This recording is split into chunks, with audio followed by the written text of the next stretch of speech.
নমস্কার বন্ধুরা, আজকে যেটা বানাবো সেটা হচ্ছে পনির ভাপা। তো এটা একটা নিরামিষ রান্না। তো পনির ভাপা করার জন্য প্রথমে নিয়ে নিচ্ছি পনির। তো এখানে আমি ক্রিম পনির আমুলের নিয়েছি, তো আপনারা ক্রিম ছাড়াও পনির নিতে পারেন।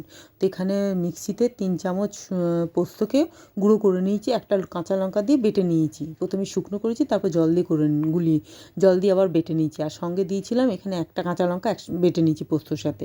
এটা বাটিতে ঢেলে রাখলাম। ঢেকে রাখার পর এখানে নিলাম কিছুটা নারকেল নিয়ে নিলাম। তো এখানে কিছুটা নারকেল নিয়ে নিচ্ছি। তো আপনারা ফ্যামিলি মেম্বার অনুযায়ী জিনিসটা বাড়াতেও পারেন বা কমাতেও পারেন।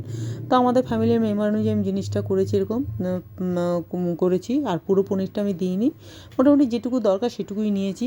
আর এটাকে নারকেলটাকেও গুঁড়ো করে নিলাম। এটা নারকেলটা আপনারা কুড়েও নিতে পারেন। তো আমি মিক্সিতে একদম গুঁড়ো করে নিয়েছি। আর এর সাথে মানে মিক্সির বাটিটা ধোয়া জলটা দিয়েছি। আর এর সাথে দিতে হবে সর্ষে একবারে গুঁড়ো করতে হবে। তো আমি সর্ষেটাকে গুঁড়ো না বেটে সানরাইসের সর্ষে গুঁড়োর প্যাকেট থেকে সর্ষে গুঁড়োটা দিয়েছি। তো এটা আপনার সর্ষেটা পোস্তর সাথে একসাথে বেটেও নিতে পারেন। তো আমি বাটিনি, আমি এরকম করেছি। তার মধ্যে দিয়ে দিলাম হচ্ছে পরিমাণ মতো নুন। তার সাথে দিলাম হচ্ছে একটু হলুদ দিতে হবে, একটু হলুদ দিলাম।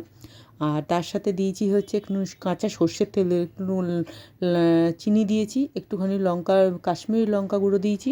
আর তার সাথে দিলাম, এটা ভালো করে মিশিয়ে নিলাম। তার সাথে দিলাম হচ্ছে কাঁচা সর্ষের তেল। সর্ষের তেল যে কোনো ভাপাতে সর্ষের তেল সর্ষের তেল দিতে হবে। তো আমি এখানে সর্ষের তেল দিয়ে ভালো করে মাখিয়ে নিলাম। মাখিয়ে নেওয়ার পর এবার একটা টিফিন বক্সে নিয়ে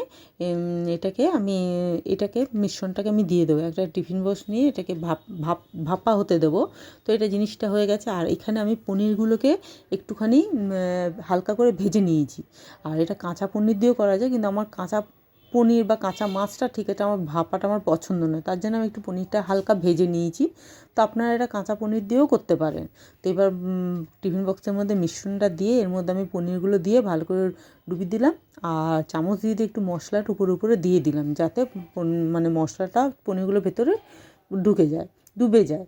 তো এরপর আমি এর মধ্যে দুটো কাঁচা লঙ্কাকে মাঝখান থেকে চিড়ে 4 টুকরো করে নিয়েছি, করে আমি এর মধ্যে দিয়ে দিয়েছি। তার উপরে দিয়ে দিলাম কাঁচা সর্ষের তেল। এবার দেওয়ার পর এটাকে আমি স্টিম হতে দিয়ে দিলাম।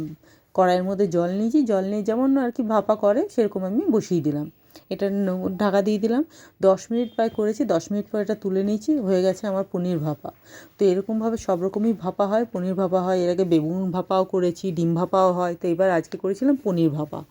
তো যদি আপনাদের ভালো লেগে তাহলে তা আপনি এভাবে বানাতে পারেন, আবার ট্রাই করতে পারেন। আশা করি আপনাদেরও ভালো লাগবে। সবাই ভালো থাকবেন। টাটা।